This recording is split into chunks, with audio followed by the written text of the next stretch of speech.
भगवान विष्णु के छठे अवतार भगवान परशुराम हैं।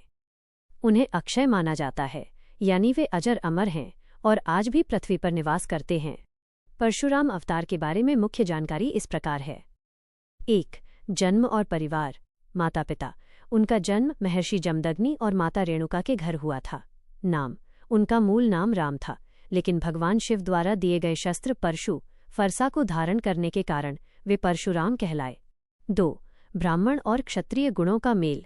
परशुराम जी स्वभाव से ब्राह्मण थे, लेकिन कर्म से क्षत्रिय। उन्होंने अन्याय और अधर्म के विरुद्ध शस्त्र उठाया था।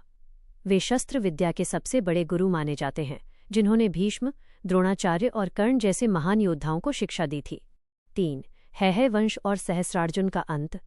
उस समय के क्रूर राजा सहस्रार्जुन ने परशुराम जी के पिता के आश्रम से कामधेनु गाय को बलपूर्वक छीन लिया था और उनके पिता का अपमान किया।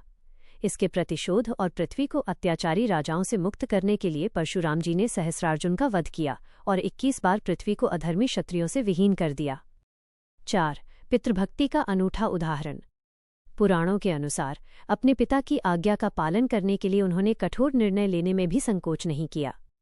बाद में पिता के प्रसन्न होने पर उन्होंने वरदान मांगकर अपनी माता और भाइयों को पुनः जीवित करवा लिया था। 5. भगवान राम और कृष्ण के साथ संबंध। त्रेता युग। भगवान राम द्वारा शिव धनुष तोड़े जाने पर परशुराम जी सभा में उपस्थित हुए थे। राम परशुराम संवाद।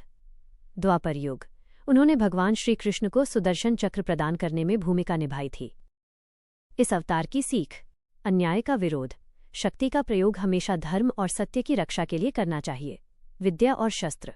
व्यक्ति को ज्ञान शास्त्र और रक्षा शस्त्र दोनों में निपुण होना चाहिए। क्या